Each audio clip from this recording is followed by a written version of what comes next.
This weekend, Virginia International Raceway and the Sports Car Club of America combined to form a mecca for lovers of sports car racing.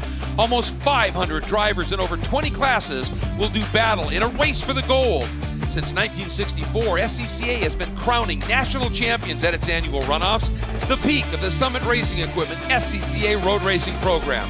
For the second straight year, welcome to the track that Paul Newman once called Heaven on Earth, for the historic 60th annual SCCA Runoffs.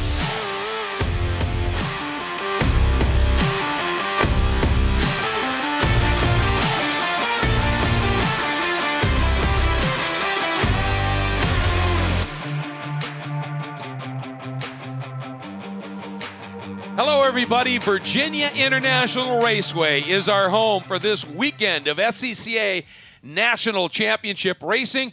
Great to have you with us. Our broadcast here is presented by Mazda, and we are going for the gold in Spec Miata, the biggest field here. Really looking forward to this one. I'm Greg Creamer, joined by Tom O'Gorman for this one. And Tom, this is a 52-car field, biggest we have here this year.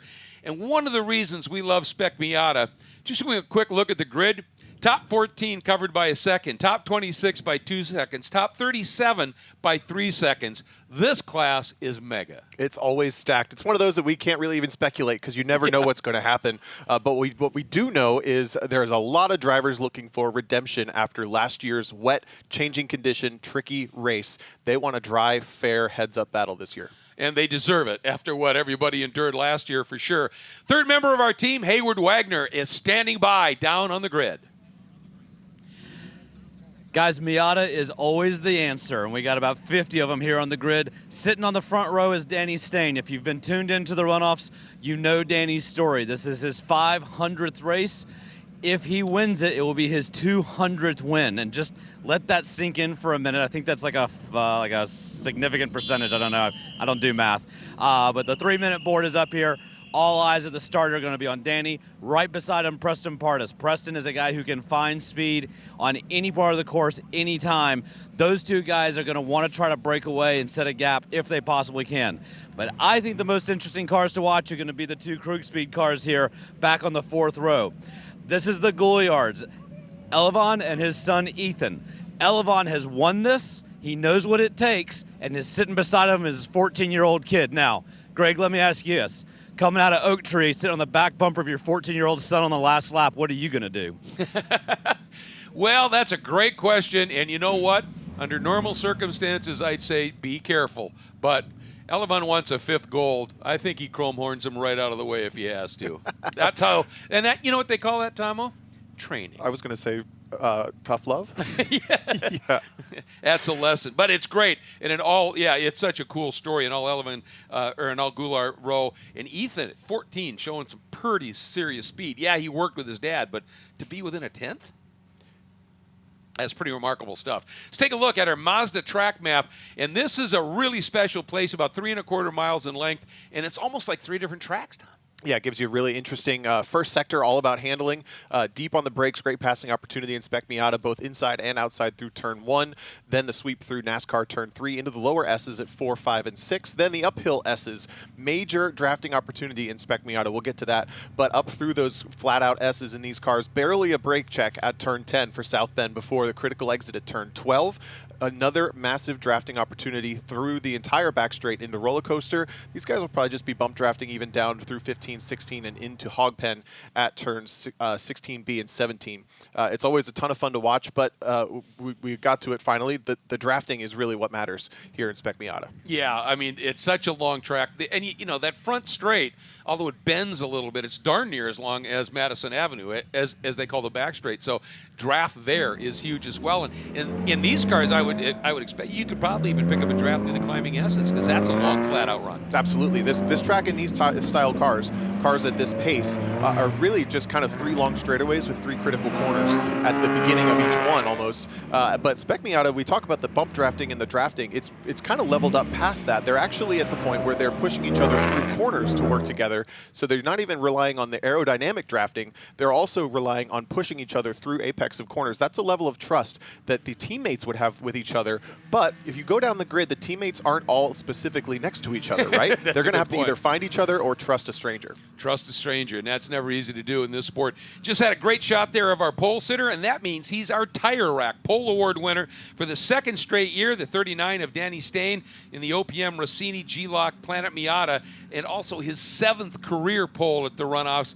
The one thing for Danny, he and VIR, when it comes to racing, a little bit of a sketchy relationship. Absolutely, and the guy behind, I would say, is kind of the one that always delivers. Preston Pardus is really, really under control of the situation pretty much every time it really, really matters, which is almost all the time in Spec Miata, where, as you mentioned, Danny's, the qualifying is there, the plan is there, the preparation is there, but it seems to have always gone a little bit sideways at specifically at VIR, but that'll be an interesting dynamic between the two. So we talked about that front row. Starting third, the defending champ, Nick Bruni, in the number 6. Fourth is the number 4 of Rob Hines. Starting fifth, the 66 of Charles McTitus. Starting sixth, the 97 of Brian Henderson. Starting seventh and eighth, the Goulars. Starting ninth, the number 2 of Jim Drago, former 2-time champion. Starting 10th, the 0 of Sean Noonan. 11th will be the 193 of Raiden Nickel. 12th, the 194, former champion Nick Leveroni. Starting 13th, the number 56 of Todd Burris. 14th, the 9 of Logan Stretch. 15th, the 198 of Daniel Conway. 16th, the 178 of Julian DaCosta. 17th will be the 199 of Ethan Jacobs. 18th, the 76 of Lauren Bralier. Starting 19th will be the 21 of Eric Gerchak. Starting 20th, the number 44 of Christian Semecki. Starting 25th, the 15 of Brett Kowalski. Starting 22nd, the 155 of Cam Eben. Starting 23rd, the 16 of Jonathan Davis. Starting 24th, a rookie, Noah Harmon in the 99. Starting in the 25th spot, the 133 of Boris Said Jr. Starting 26th, the 118 of Jordan Rick-Sagrini. Starting 27th, the 110 of Spencer Lofton. Starting 28th, the 95 of Jonathan Newdorf. Starting 29th, the 48 of Frankie Barrasso. Starting 30th, the 08 of Anthony Girazzi. Starting 31st, the 84 of Bobby Gossett. 32nd, the 169 of Matthew Sisson. Starting 34th, the 118, of Joe Tobin. Starting 34th, the 98 of Charlie Campbell. Already had a race under his belt today. Starting 35th, the rookie, the 34 of Ford Munnerlin. Starting 36th, the 14 of Amy Mills. Starting 37th, the 46 of Domenico Liucci. Starting 38th, the rookie 13, Alfredo Zidane. Starting 39th is the 69 of Jeremy Butt. Starting 40th, the 192 of Jesse Singer.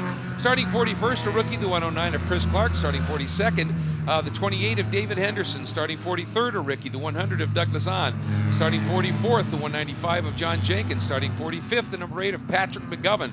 Starting 46th, the number 78 of Theodore Cahill, who had an amazing run last year. Starting 47th, the rookie, the 74 of Rob Bailey. 48th, the number 17 of Whitfield Gregg. 49th, the 159 of Bailey Singer. 50th will be the number 5 of Mark Briley. 51st, the number 12 of Russell King. And 52nd, the number 108 of Andrea King. That is your starting lineup. And Tom, it's pretty much yours for the rest here. I'm going to catch my breath. Yeah, well done. That was awesome. So a couple cars I do want to call out. Obviously, we have our defending champion, Nick Bruni, starting third there in his orange, should be an orange and blue livery car. But a couple cars to keep an eye on down in maybe the top 15. We have Nick Leveroni, who is always a competitor, starting in 12th, and Todd Burris, who's not only a competitor, but a really scrappy racer, starting in 13th. That's further down than he's definitely going to, obviously, than he wants to be, but he always won this races here in 2019, yes. So he likes VIR. Yep. So keep an eye on that number 56. And you were telling me, too, there's a guy that maybe keep an eye on, Jonathan Davis, who had a really good run from deep in the field last year to 5th. Yeah, finished 5th, had qualified 18th to get up there. Obviously, that was a rain-affected race. He's starting 23rd this year. It's a black car with a red top. And the other guy to keep an eye on is the number 78. That is, as I mentioned, Theodore Cahill. And he started 48th last year and finished 14th. Wow. I mean, that's a stellar drive here.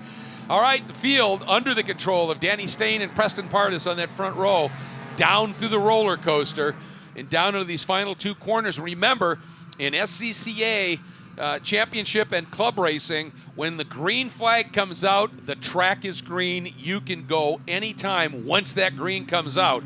So it'll be interesting to see, does Danny want to bring him up with a little bit of pace, or does he want to bring him up a little slowly? This huge field, 52 strong, heading toward the starter's stand. The run for the gold in Spec Miata, and wait for it, we're green! Danny Stain gets it, looks like a little bit of a jump with a little nudge from Nick Bruni, the defending champ, trying to freeze out Preston Pardus as they get to turn 1. Big lockup. Hate to see that into a packed corner. Looks like everybody got away with it. Yeah, it's clean so far. We'll hold our breath to the apex as one car runs wide. That might be the number 4 of Rob Hines. Is the same color car, at least, and another car off in the background as well. So from the second row, Rob Hines already off the track, but Stain has the lead. Then it's Bruni, Pardus to 3rd, and I think Chuck McTudis all the way up to 4th now. And a couple of cars door to door there, and I thought they might touch going in, but Danny Stain hanging on to it over Bruni. And here's the rest of that pack, the number 56 on a charge there as well. And that's a killer start for the 193 of Raiden Nickel from 11th. He's all the way up to what I think it's 6th. And so did Jim Drago on a charge. Pops out on Chuck McTudis, is going to go side by side to the uphill S's on this first lap. Yeah, and Drago. Big crash, big crash in the background. Oh, huge shunt. 2 cars, one in the middle of the track, bad damage, the other car airborne. And this, I'm sure, is going to be an immediate red flag. So this one is going to get parked for a minute. Remember, these are 15 laps or 40 minutes.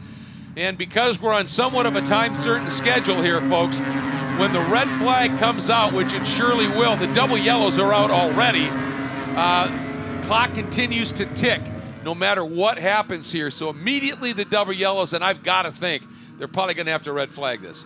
Yeah, they're going to at least probably go to a black to stop the cars in the pit lane as we have a little bit of track blockage there. Right. So things immediately going to yellow, drivers at the front starting to get into that tire warming procedure that they will try to maintain until they get parked potentially. But it was Stain, good enough start to keep the lead. Bruni, Pardus, then Drago, McTudis, and then a killer start for Raiden Nickel, jumping just in front of Elvan Gular. That's the top 8. And we'll wait to hear which cars are involved and that everyone is okay for the incident between the upper and lower S's. And Drago up from 9th into 4th, so a monster start there as well. And we just get word now it is a black flag, which basically means that they can bring him into pit lane, but the clock continues to run, and this is going to take a little bit of cleanup. You know, one of the things that, there's so many corners on this track that get a lot of attention, but that exit out of the snake as you go under the bridge there at 5A, 6 and 6A, it narrows up, and it is tough to get 2 cars through there, especially if the one being overtaken doesn't see the other one coming. Yeah, it's not only narrows up, but it changes direction so many times. I don't think they even number the number of times it changes. They just call it 4, 5, and 6 for about 8 turns.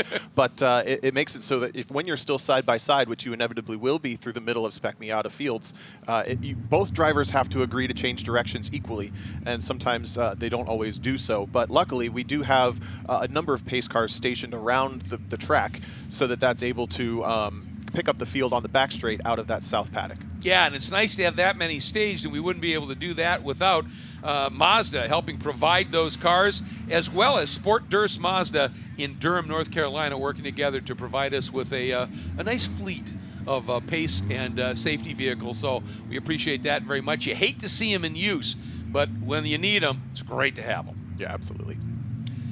And just to give you a little bit of information here, there is a thing called Super Sweep. If you haven't watched our coverage of the runoffs before, and as difficult as it is, Tomo, to win a national championship at the runoffs, the Super Sweep is about 3 times more difficult, it seems, because you have to win a Hoosier Super Tour class championship. You have to win a Hoosier race, and there's other things as well, but it culminates with you got to win here at the runoffs. And if all of those things don't fall into place, you don't get it. And Danny Stain can win it if he wins this race today. And then there's a couple of other guys, or Logan Stretch also has an outside shot of it, but he needs a couple of the key players, McTitus and Stain, to have really bad finishes. So it's not likely, but you never know. Yeah, and Stretch had qualified, I want to say 14th in his number 9 car, so that would be a big climb, especially with what will be an abbreviated race at this point. But I was going to make the point in Spec Miata, this is one of the fields that you can expect challenges no matter where you are in the country. Obviously, these drivers are racing from West Coast, East Coast, South, North. That's not necessarily the case in every category, right? You could have a race that's, you don't see your real competition till the runoffs, and then that makes the Super Sweep difficult. But to even be qualified still for the Super Sweep when you get to the runoffs in Spec Miata is pretty impressive. All right. Well, we are under a black flag. It's going to be just a little while here, folks. So, one, we're going to take this opportunity to say thank you to some of the great partners that we couldn't have an event like this without. And two, because this is going to be a bit of a long cleanup, when we're done with the break, we're just going to pause, and we'll get back with you as soon as we get word from Race Control when we're going to be starting things up.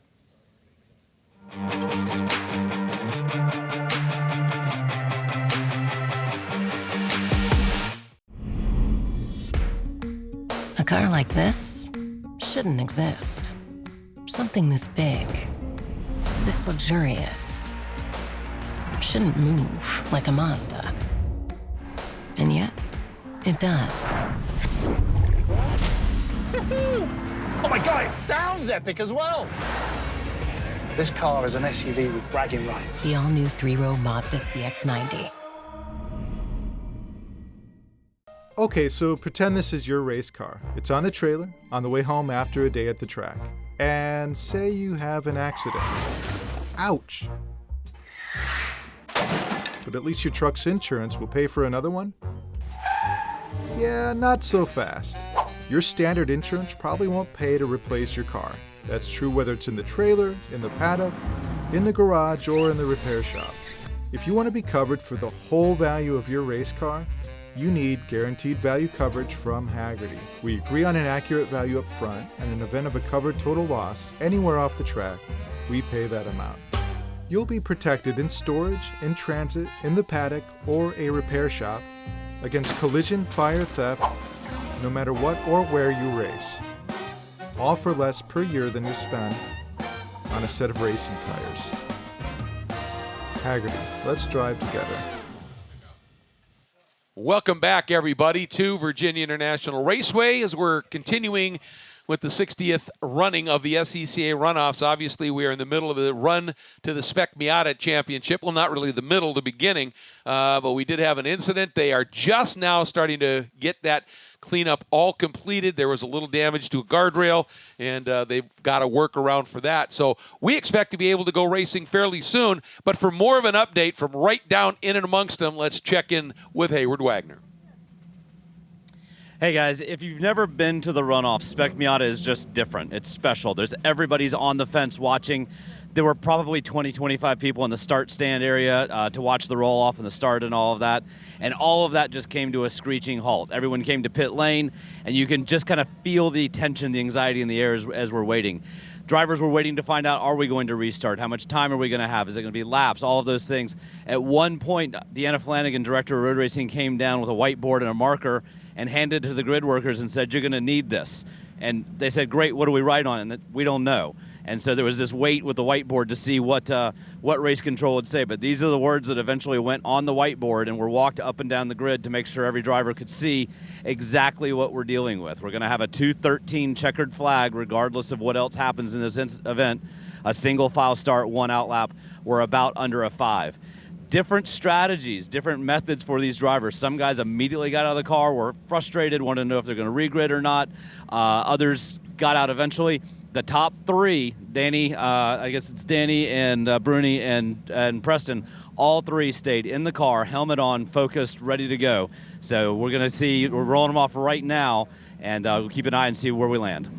Thanks very much, Hayward. It's great information, and it's great to have, one, that level of communication, Tom, and 2, isn't it telling that those 3 stayed in the car, pure focus, and that's why they are up near the front. Absolutely. And there's always kind of the running joke, if you can fall asleep, you should be able to fall asleep in your race seat, right? That's how comfortable you should be in your race car. If they're just kind of staying focused on the task at hand, that's the job, right? That's why they're the top 3. So we see our grid workers writing. Again, it's going to be what we can assume is probably close to a 20-minute or so. It's specifically 213 was calculated on how can we fit the rest of the races in. Yes, we have had 2 classes be canceled for this year's runoff, so pulled out. But unfortunately, those are tomorrow and Sunday. Today is the day that we don't have a lot of wiggle room. And so this is we're now on kind of a time schedule for the rest of the day. With not a lot of wiggle room left. You can understand that there's a little frustration, obviously, for some of the drivers who they put an awful lot in an entire series of club racing, Hoosier Super Tour majors. There you can see a little bit of damage here that on some of the cars. And, when that incident happened, we saw some amazing evasive, but there were little bits and touches here and there on cars around the track. There's a look at the number 78 of Theodore Cahill, who had that great drive last year, so it's a shame to see that. And did you see there was a tire mark on the top of the fender as if a tire had landed on that, so he must have been around the incident near that. So I went back and rewatched the start. There were a couple of cars that went off at turn 1. It looks like Rob Hines was the blue car that went off first. Got either tagged or came down on Elevon Goulart. Goulart was on his inside, moved him a little bit sideways, and in catching it, he went off the track. The other car that went off, it looked more like a solo incident, was the number 44, a little bit further back in the pack. Christian Sarnecki. Yeah, he took off as well. So those drivers, I mean, they're going to be with the field now. That's a positive, but they are definitely on the back foot. And essentially, this will be a single-file restart because we never technically went to a red flag, and that means that they will just resume as opposed to going to a brand new start. But remember, the rules still apply. The rules still apply that when it's green, single file on a restart or double file on the original start, when the green flag flies, track's green, at that point, everybody can go racing immediately. So what we've done is essentially made this this starting field, as it takes the green, twice as long. So that's going to be fun. Yeah, it is as close to a reset as without literally resetting the grid. So a lot of the drivers that had those great starts, great moves, or made a small mistake, they have to live with the consequences or the successes of the original start of the race. This will be a single file restart, if you remember back to the whiteboard, which means that the acceleration zone comes into effect, and Danny Stain, once he enters that acceleration zone, gets to pick when he starts to accelerate. With the acceleration zone being marked, though, Bruni, Pardus, Drago, etc. can all see exactly where Stain might go. Typically, Spec Miatas will ride the brakes, be full throttle, and be getting pushed at the start and restarts of things. So we'll probably see a 10, 15 car train pushing it all the way through. Danny may not actually get to pick when he goes. Well, exactly. And the other side, when you have a marked acceleration zone, as the leader, the last thing you want to do is wait. Yeah. Because then you get to a point where you have to go. And everybody else will just roll into the throttle before you get there, and it's game over. So you've got to be savvy about that. The big beneficiary here that getting to keep his position is the number 2 of two-time champ Jim Drago. Started 9th, and had they regridded, he'd have been back in 9th. He stays 4th. Yeah, and I would say there's 2 other cars that had great starts. The 193 of Raiden Nichols sitting in 6th, and the number 56 of Todd Burris sitting 8th. Remember, we mentioned Todd starting 14th. He'd already cut that in half. So keep an eye on that plain orange Miata. As you can see now, that train of 6 cars, they're up on the wheel. They know what's going to happen here in about 10 seconds. And basically, we're going to have 23 minutes of racing. And look at that. You called it. It looks like Pardus into Bruni into Stain, and maybe even helped by Drago. And we're green. We're back at it here. And some cars in the back making some early looks. And let's see what happens here. There we go. We see Bruni taking a peek, dives right back down to the inside. And then 3, 4, 5 abreast in the group behind here. Anybody going to try something drastic? Everybody, there's a few cars that thought about it, Tomo, but most of them look like they said, yeah, let's just get through this lap. Although we got somebody running wide, just the lefts. Looks like he held on to it, and a couple other cars behind. But so far, let's keep the fingers crossed as we head toward the snake. Yeah, that was Jonathan Davis up from 23rd to 14th on that initial start. So he keeps it mostly in the same position. Little flat slides through NASCAR into turn 4 now, as the field is mostly single file still. Not a lot of attacks happening from that single file restart, really.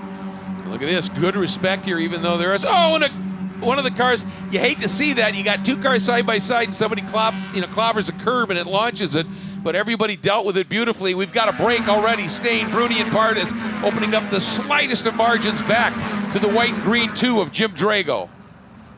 With right behind him is McTitus, and Raiden Nichols, again, really impressive, and Elevon Goulart, as always, showing some great pace. There's a look at the number 76 of Lauren Bralier, doing a really nice job early in the going here. Yeah, qualified, I think, 18th. Has raced forward slightly. Yep. Another big slide for Todd Burris. Missed the apex of Oak Tree pretty bad. He might get under attack as he's kind of the break, as you see the lead pack, the break, and Todd Burris is the orange car at the front of that, having had a great start the first time. Looks a little too scrappy for his own good on this second restart. The front pack is breaking away just a little bit.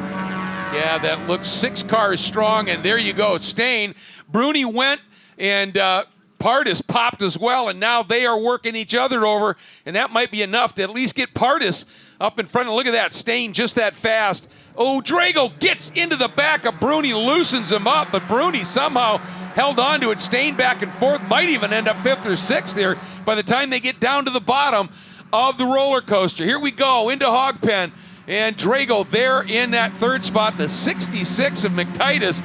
A great rebound into 4th, and Stain drops to 5th. Oh, and you can see there's a big wiggle as McTitus pops over the outside of Jim Drago. Now, that's the long way around this bent front straight, but he's got his teammate. These are exactly what they wanted to happen. They wanted to find each other somehow, and they know they've got 20 minutes to make this thing work now. I think they're really the only teammates that are in lockstep at this point.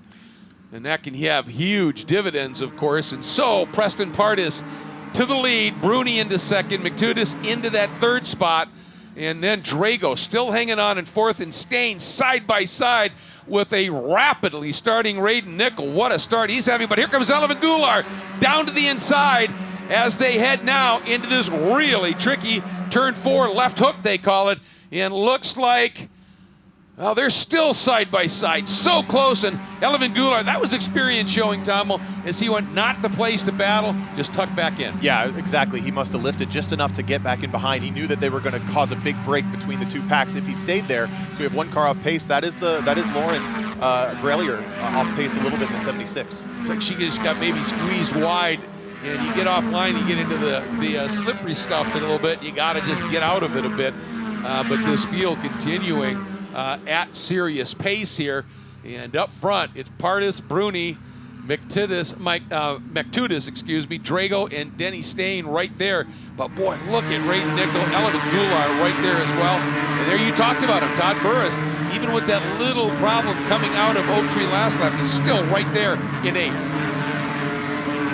After getting hung out to dry on the outside of turn 1, it looks like a really kind of floundering a little bit for Stain. He's still going to get pushed up to this lead pack. It's not game over, but with Drago being able to slot himself between the 2 teammates, McTitus in the black and yellow and Stain in the blue and orange, he's kind of broken up their strategy just a little bit. Now it's Raiden Nickel deep on the brakes, up under the back bumper of Stain. There might have been 2 sets of brakes, more than 1 there for a moment. And there's the number 70 of Elvin Goulart we've been talking about, and he was our Hawk Performance Breakthrough winner, which means from Tuesday to Wednesday, whoever made the biggest gain in that 2nd qualifying session, and that went to Elvin, and that helped promote him up into that 7th starting spot. But here comes the field, and all of that exchanging. We've got little groupings here now that are broken clear. We're starting to see some gaps forming in this huge field, Tomo. And Pardus able to actually just start to pull away until this very last minute. Big lockup for McTitus, but he keeps it under control. Around the outside as we have an impact off, light impact, but off at the Hogpen corner coming out of the front straight, the number 12. That's Russell King, who had an issue in qualifying and was back in the pack just a little bit. Fortunately, the impact and just got in too hot down into Hogpen, and the tires doing their job. He bounced off him, backs out, and might even be able to continue, Tom. Yeah, luckily didn't get stuck too badly in that wet grass, so this should continue on. Pardus commanding control of this race. He's starting to check out. We mentioned at the beginning of the show that he's the one that delivers when it needs to happen. As another off for the 95. We'll go on kind of a sad, sorry journey through the grass off the outside. That's painful. But Pardus, again, he's the deliverer. He knows exactly and can pull it out when it matters, and he's somehow just starting to drive away a little bit. We don't see that very often in Spec Miata. Yeah, you know, he's one of those guys, and I mean, at the sharp end of Spec Miata, the driving talent is really stout, but he's one of those guys, you just never see him make mistakes. And that's pretty impressive to watch. Having a look here at Nick Leveroni and that 194 trying to make his way up just a little bit. Really didn't get a great qualifying run by his standards, and trying to auger his way up. Oh, so close. Big move of the car right in front. Was that Leveroni? It was. Leveroni got pushed by the 118. Yep. Trying to find the name of the driver that pushed him, and then another kind of side-by-side clunk for the 2 cars that went through there. That was Jordan Rixigrini, I think. And this had been going on for a while. Look at them side-by-side all the way through the S's, leaning on each other. Have to wonder if the 18 car decided to come off the brakes a little early and give a little kiss to the back of Leveroni for having squeezed him through the S's. Maybe wasn't super happy about that. But this is the story in Spec Miata, right? You start to break away. You get a killer first sector, but then you get it back straightaway. The draft brings everything right back together. Pardus has Bruni, the defending champion, on his back bumper again. And McTutis just continuing to hang right in there. And Drago, though, has faded on this lap. Oh, and that is Burris off at the bottom of Hogpen, and that's going to cost him a lot of spots. It was a great save, and the thing is, these cars, you have that moment where you lose that level of momentum. It all goes wrong, and we've got a 4 abreast down into turn 1. What a move by Raiden Nickel from 4th into the lead. And then knowing that it just opens up on the exit, the radius increases, was able to just stay with it. Pardus just following him through. But Raiden Nickel, the move of the day so far. That was spectacular. It reminds me of 2021's runoffs where we had Connor Zilic just willing to make every move, and everybody around him went, okay, you do that. Yeah, okay. And it worked for him. He had a podium finish. Raiden Nichols just did the same thing, and I think Preston Pardus did acknowledge, okay, this is probably not the time to defend too hard. Yeah. Let's slot in. I'm going to keep this second position, keep myself in the race. And right now, we have about 15 minutes left in this, 15 minutes to go. So still plenty of time here. And, for the drivers that now are outside of those lead 2 groups, the shot at a win certainly is probably not there. Podium may be a little difficult as well. But for this group of there's 5, 6, 7 cars, any one of them could do this here. And Raiden Nickel, what a drive he is putting on. Mighty talented guy for sure here, and showing it here with this great run thus far. From 11th on the grid, don't forget that. But yes, you're correct. It's a 7-car breakaway at this point. It's Pardus, Bruni, McTutis, Nickel, Stain, Drago, and Henderson. Not in that order currently. That's the last time they were across the line. So don't forget that Drago and Henderson are still kind of in this one with a shot. You see another shot of that 76 of Lauren Brallier has recovered from that kind of off moment and rejoined this really heated pack. And I was going to say, Greg, what I'm sensing right now is from that 40-minute or so break, a lot of drivers are looking a little frantic. Yeah, just trying to do too much too soon possibly here. And let's give Lauren a little shout out here as we have a look at the number 46 of Domenico Lucci as he pops out, makes a nice pass on the number 98 of Charlie Campbell. And Charlie already had a win, just missed the podium earlier today. And it's unfortunate that he's back in the pack just a little bit. But Brallier, she's been doing double duty here, not in other cars, but in the announce booth a bit. It's real close quarters at the bottom of Hogpen. A little lockup for the driver we're talking about right now. Got pushed a little bit wide by the 95. 2 cars that have had some excitement today. The 95 as well has been off, but now back to our lead pack. Not a lot of shuffling in turn 1 this time, but Pardus making his move. He's got to be careful, try to slot back in front of Pardus, or in front of Stain, and he does. Boy, he wanted to open that arc up a little bit, but he knew Denny Stain was just going to jump down the inside. And Bruni, for a second, I thought he was going to stuff it down the inside of McTutis, and decided, nope, that's not the place to try and do it here. You got to be a little bit better up and alongside. But boy, Pardus got a great run through that increasing radius exit of turn 1, but just put him on the wrong side. Yeah, Bruni is the car that's dropped 2 positions. I think everyone else is pretty much in the same order. He was 3rd, is now 5th, and as Drago and Henderson at the back. Drago is in the white and green, Henderson is in the gray. Those cars are getting a little bit closer now. I'd say this is properly a 7-car train. I think so too, and then it's a bit of a gap, about 4 seconds from there back to Dan Conway in the 198. Jacobs and the rest of the field. So this is the group that are going to be duking it out for the remainder of this one for those top positions here. Huge run out of Oak Tree, and Raiden Nickel using up every piece of the racetrack, but getting it done at fast lap, last lap, not a surprise fast lap of the race at a 2:16.4.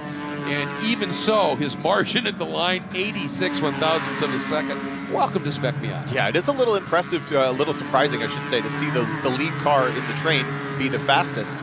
So he's holding it down very well. But had a little bit of a sideways moment coming off of Oak Tree. Not sure if he was able to hold that lead, or maybe they just all decided to give him a push. As we take a look now at Nick Leveroni, who had that off-course excursion a couple laps ago with a little bit of help from the 118 of Jordan Rixagrini.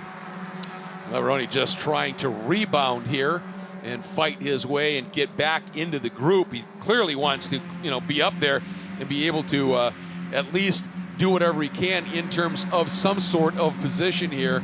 And, with a big field, you just want to keep getting after it here at this stage. And remember, Denny Stain had the opportunity to win the Super Sweep, but he had to win the race. And right now, he's in 5th and he's got work to do. We're taking a look at the battle for 10th, essentially. That is the yellow car, number 15 of Brett Kowalski. Then right behind Logan Stretch, Boris Said Jr. up from 25th to 12th. Todd Burris, after going off on that first lap, is in this scrap. Frankie Barroso, Sean Noonan. I mean, you can see there's 10 of them all scrapping out. And then side by side for Burris around the outside. And the number 9 of Logan Stretch up the inside, very close with the 133. That's Boris Said Jr. in the flat gray, almost catching the rear bumper of Todd Burris. Really, really close. And Boris Said Jr., he might be a candidate for that Sunoco Hard Charger Award from where he started to where he is running now. He just lost a spot to Spencer Lofton at the flag on that lap at the start stand, but still a great run up through the field right now. Here we go, Pardus working his way up, and look at this, Denny Stain.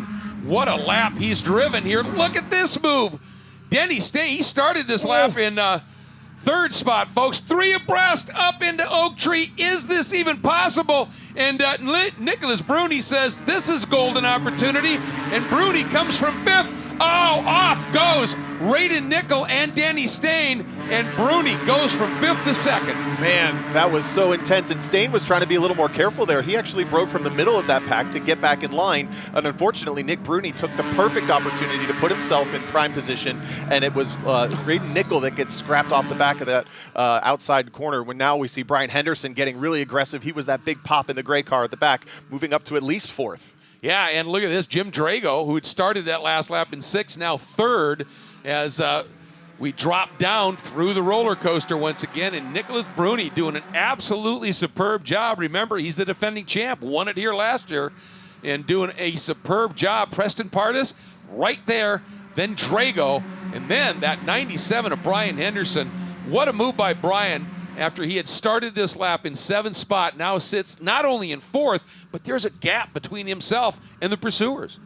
Yeah, it kind of dropped one of the cars off the back there, but it's East Street Racing Cars 1, 2, 3 right now, and it's Chuck McTudis that had dropped back. I have to wonder if Chuck is trying to get Danny back into this battle, because those two are teammates in 5th and 6th. If he drops back just enough that he still gets the draft but picks his teammate back up, I mean, that's a hero save if he can do it, but that's a really, really risky move. Yeah, it truly is, and I don't know whether, he's thinking, Danny has a shot at this super sweep. Am I going to help him? Maybe we can both go to the front.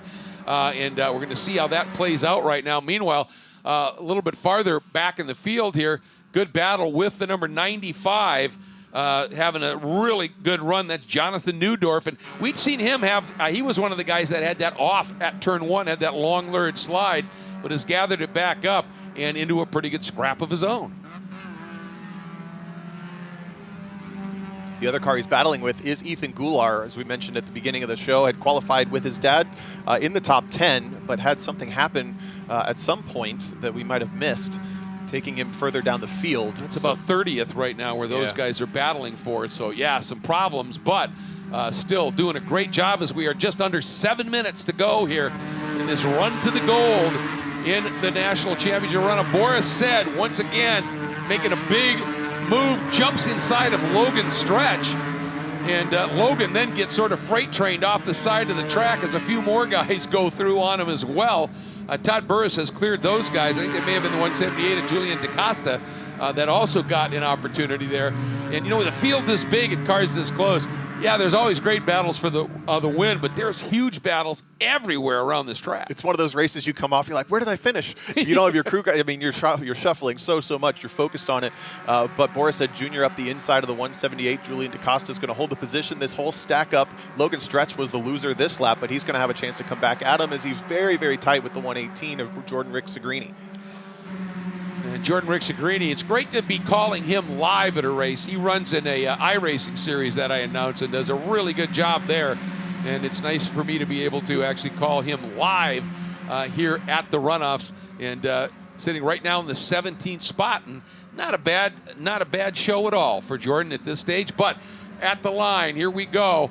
We have now 6.5 minutes to go. It's Bruni, Pardus, Drago, Brian Henderson, McTudis, Denny Stain, and not much of a gap now to Conway, Jacobs. I mean, this pack, Raiden Nickel back in 9th. but they're still so close. Another close call for the 44. He's almost done that twice this race, but fun to give some love to this battle for just outside the top 10, basically for the 10th spot, as our leaders have had another drama happen. Somehow, I think Brian Henderson got dropped back off. Yes, he did. He was in the lead pack for a moment, but he's somehow now behind Chuck McTudis. So it's now dwindled from a 7-car pack, I would call it, to a 3-car pack. Yep, and not a lot of time left in this one, and it's Bruni, Pardus, and then Drago just trying to stay close here. And then, as you said, then that little bit of a drop here, and McTudis making that move right when he needed to. And look at these two guys right now. This is the mission here. Make a break. Yeah, Pardus is working on getting this to be a 2-car battle, and it's working. He pushed Bruni all the way through the S's. It's your defending champion, Nicholas Bruni, leading the race ahead of Preston Pardus, multi-time national champion himself. Jim Drago is the one losing out on this because Pardus is trying to get rid of him so he can focus only on the race in front of him. And so far, it's working. And Drago also part of that E Street Racing. So right now, the teammates are have said, well, sorry, we got to choose somebody, and it's not you at this stage. So Jim, if he's going to pull this off, and he is a multi-time champion in this class previously, so we know he knows how to get it done. But man, he's got some work to do. And the guy that's got to be kind of ruining things just a little bit is that beautiful blue and orange. Oh, go! And McTudis locks him up and skates off to the outside here. And, this could end up not hurting him too bad here. Yeah, Henderson had a lockup before and actually just kind of hip checks him off the road.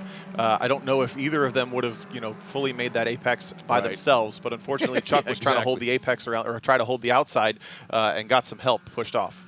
And that lead duo now, that margin is going to be pretty stout here, and that's the number 97 of Henderson trying to get back around on Stain. But what is the margin up at the front? Well, we'll let you know as soon as scoring cycles here. And Preston Pardus into the lead now, and nice move by him. You know who's doing a killer job is the 199 of Ethan Jacobs from 17th on the grid. With all this attrition of cars getting knocked on and off, it's all the way up to 6th. Boy, talk about another potential Sunoco Hard Charger candidate. What a great run here. And you'll see him in the shot, the pink, black, and yellow car right there. Just he's clinging on. He's got the back of them. That's a heck of a run. Yeah. Really impressive here. But again, these two opening it up, they were about 1.2 seconds clear of Drago. And what do we have left here? 3.5 minutes. So it takes a long time in this class to make up a tenth of a second, let alone 1.2.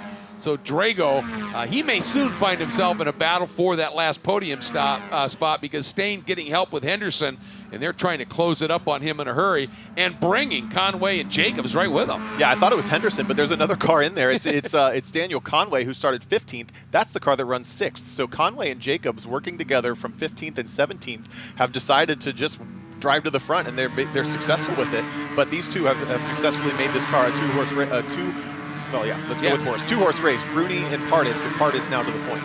And with lap times in the 2:17s and with under 2 minutes left, white flag's going to be coming out. We're going to be starting our final lap. And the battle for the gold is going to be mano a mano. It surely appears at this point. And then Drago, Stain, Henderson, Conway, Jacobs, they're going to be duking it out for that final podium spot. So into the roller coaster, down the hill, hog pen facing them, and then the white flag, Tom. And Conway and Jacobs were challenging Henderson and Stain. They weren't able to do anything with it that time, but that's a 5-car battle for the bronze right now. Yeah, they are all over the back of Pardus, over the back of Drago right now. Down through the bullpen. Always keep a weather eye there because it's such a tough place here. Stain got a run, he thought, on Drago. Drago tried to protect a little bit, but Stain got the nose underneath, and Henderson goes, that's my guy, jumps to the inside. As we start the final lap, it is Preston Pardus leading from Bruni, and look at this. This is it. Gloves are off, Tomo. Stain had an incredible run through hog pen. You saw the car compress and hook up just perfectly. Was able to motor right past Jim Drago, who's now gotten passed by Brian Henderson as well. Down to 5th for that driver. And now Conway and Jacobs smell blood in the water. But Danny Stain just got himself a bronze medal if he can hold it. And there you can see the two up front that are kind of duking it out. And then this great battling going on behind. And there you can see McTudis trying to recover. Julian DaCosta and Burris having their own little scrap, but we're going to keep an eye on what's going on up front. But right now, Pardus has eased away just a little bit from Nicholas Bruni. and we'll see whether Nicholas is going to be able to get that toe back, but here is that scrap. 5 cars strong, and Raiden Nichols closing in, too. Everything on this race depends on the exit of Oak Tree for Nick Bruni. If he wants to defend his championship, he needs the perfect run through the exit of Oak Tree to be able to draft all the way back to Pardus, because Pardus has absolutely done a fantastic job to give it a little bit of buffer. All right, you can hear the tire. That was Pardus. That's the work, yeah. That was a flat slide for Pardus. He kind of botched the entry to Oak Tree. So Bruni might just have that run you're talking about. Pardus goes, that's a block, and that's not going to be viewed very positively. Bruni able to get down and underneath and make that happen here. And here we go. Now, is Pardus going to get a side draft and be able to do anything down into the roller coaster? He's got position for this first little flick left, but then it's the right-hander that makes the difference. Is Bruni going to tough it out? He dives to the inside. Pardus tries to close the door. Side by side into the roller coaster. Finally, Bruni gives way. So now Bruni has got to figure out a way to get the run through Hogped, Tomo, and get that run down this long straight. Here we go. Both of them a little slide. Bruni does get a good run. He's closing it up. Has Pardus done enough? Is Bruni in a position? Wait for the move. He's going to try and pop and do something. It's coming up. He's not close enough, or is he? They touch. I don't know. That is a photo finish. We're going to wait for timing to clear here. They were so close. And behind them, was it Denny Stain or was it Brian Henderson? A photo finish for the bronze as well. Right now, timing says Pardus by 3 1/1000ths, folks, over Bruni, with Brian Henderson equally close over Stain. Look at that. There was a touch there. Did they rub each other? They absolutely touched. I just don't know if timing and scoring is going to be declared the absolute official, because there's obviously where the transponder is in the car to question, of course. So that's going to be reviewed certainly. But Brian Henderson did take the win, the third place. What was that? I'm not sure. I don't know if Pardus was celebrating and it got away from him. So Henderson scored third on timing and scoring. Stain, Drago, and then Conway and Jacobs, killer drives from 15th and 17th respectively. Nickel able to get back to the 8th spot after getting knocked off the track, or more or less driving off the track, one of the two, at Oak Tree. Julian DaCosta, Todd Burris finds his way back to the top 10. I'm fascinated to see what they call at the line if timing and scoring is scored as the official. Yeah, we're going to have to get a clarification on that. It's just that close for sure. And let's see what happens here. And, the guy who's got to be gutted right now is Charles McTudas, who had such a quick car, had such a great run going. And, another guy I want to give a shout out here, Jordan Rixagrini started 26th, ended up 12th. So, and this is only his second runoffs. That is a fabulous drive to a very, very intense field here for him as well. And Boris said Jr., he was kind of the yo-yo. He went from where he started up into the top 10, out of it by a number of spots, back into it, and ended up 14th. So tough run for him. Yeah, there's so many drivers who just climbed through the field. As one driver would drop off, someone else obviously takes that spot and fills in the gaps. But right now, on timing and scoring, Preston Pardus right here, the 42 being scored, the national champion winner in Spec Miata, still celebrating. He's just pitching it sideways. And I got to say, so he made that uncharacteristic mistake coming into Oak Tree. We heard the flat slide. You heard the tires squealing. Yep. He did a masterful response to that. I think he defended just appropriately enough without crossing the line, and then he outbraked himself perfectly into Oak Tree to keep the position. Well, and there's what it shows now. Obviously, that can always be reviewed with an absolute photo finish here. And you may have to look at that when it gets this close. But really, no question, it was Brian Henderson with a great drive up to the podium, considering that he started 6th, dropped back a little bit, and fought his way to the top. But as of now, Preston Pardus, absolutely remarkable run. That would be his 4th gold medal for Preston. Proving that he is an absolute master in Spec Miata. Yeah, it's so much fun to watch. I think we forget we're commentating. We just lean forward and start and just enjoy the show half the time, but it's awesome. Following a post-race review of the finish line camera, it was determined that both Pardus and Bruni crossed the finish line in an absolute dead heat. meaning that for the first time in SCCA Runoffs history, both drivers are recognized as national champions. Awesome. Let's go back and take a look at this finish here. And there you can see the move by Bruni and Pardus, and they touched. There's the line. Wow, that's close to call. Yeah, the problem is the camera is not lined up perfectly with the start-finish line, so it almost looks like Bruni was ahead, but the camera angle is going to do that, right? So it's hard to say. If anything, I want to say Preston Pardus might have actually been a little further ahead than it looked, but look at how he's so excited. Well, you know, you win a battle like that, that's the joyous moment, as I think our Hayward Wagner is about to reconfirm. Hayward? Can we now call you Mr. Spec Miata? Is it time? No, it's not. No, no, definitely not. We don't know definitively who won this race yet. We're still unwinding it. We're still trying to figure it out, but the timing says it was you by .003.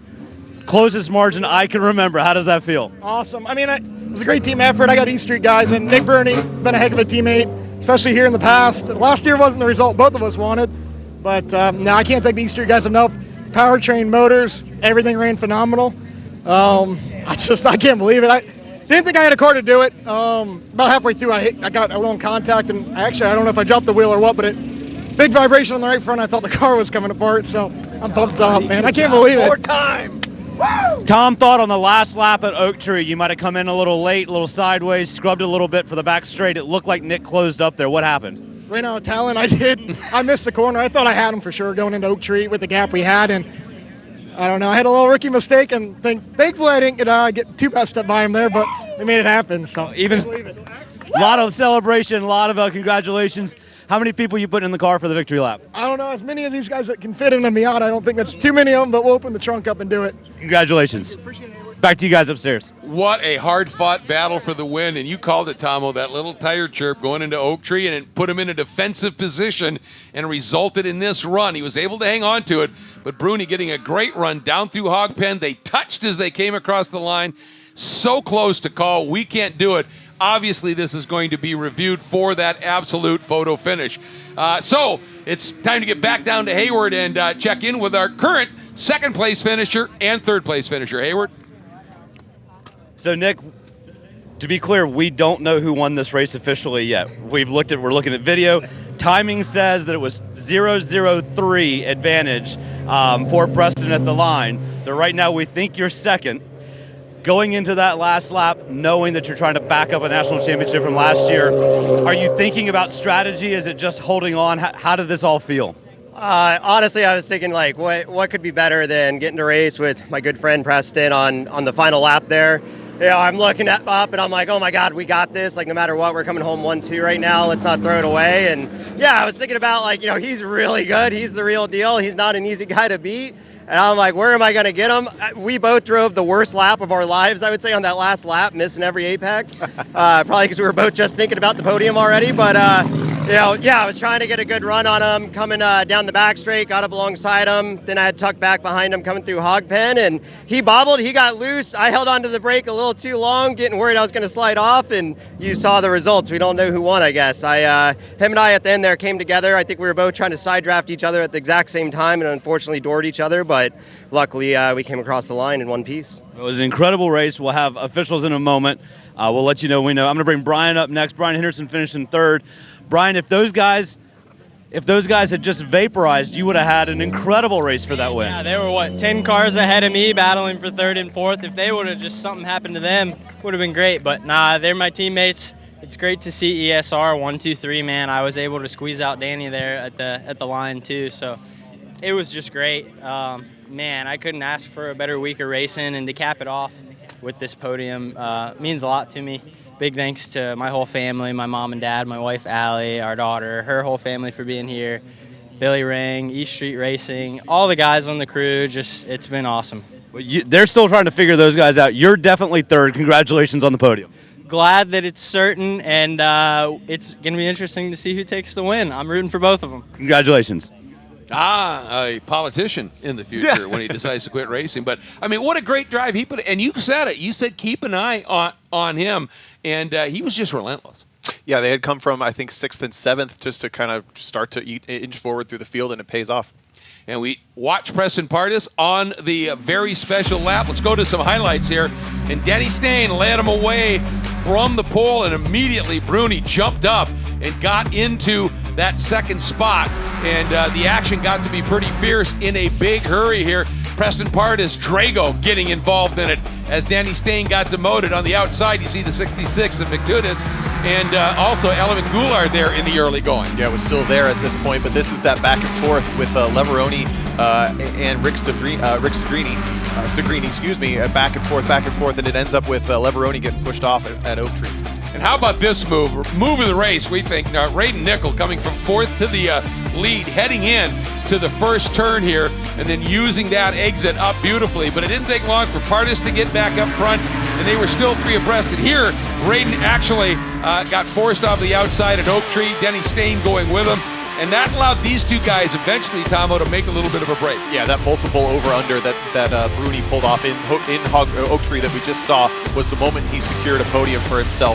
This is the final lap back all the way down the back straight, trying to side draft each other. It just does not quite work for Pardus. Yeah, and Pardus was able to just hang on to it here. And then we talked about it. Bruni now had to time it to perfection. He makes the pullout, they touch as they side draft, and we just got confirmation from race control after checking the photo finish.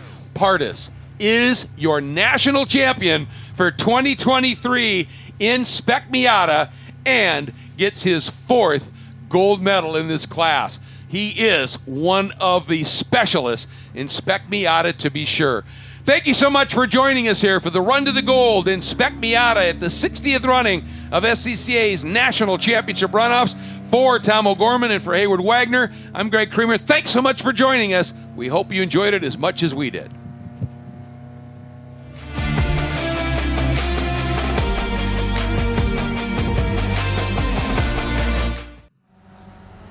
Mazda's been very supportive of racers within the SCCA and all the other grassroots organizations for many, many years. Really, their support for racing and our type of racing is unmatched from any other manufacturer. They've been a great partner for many, many years.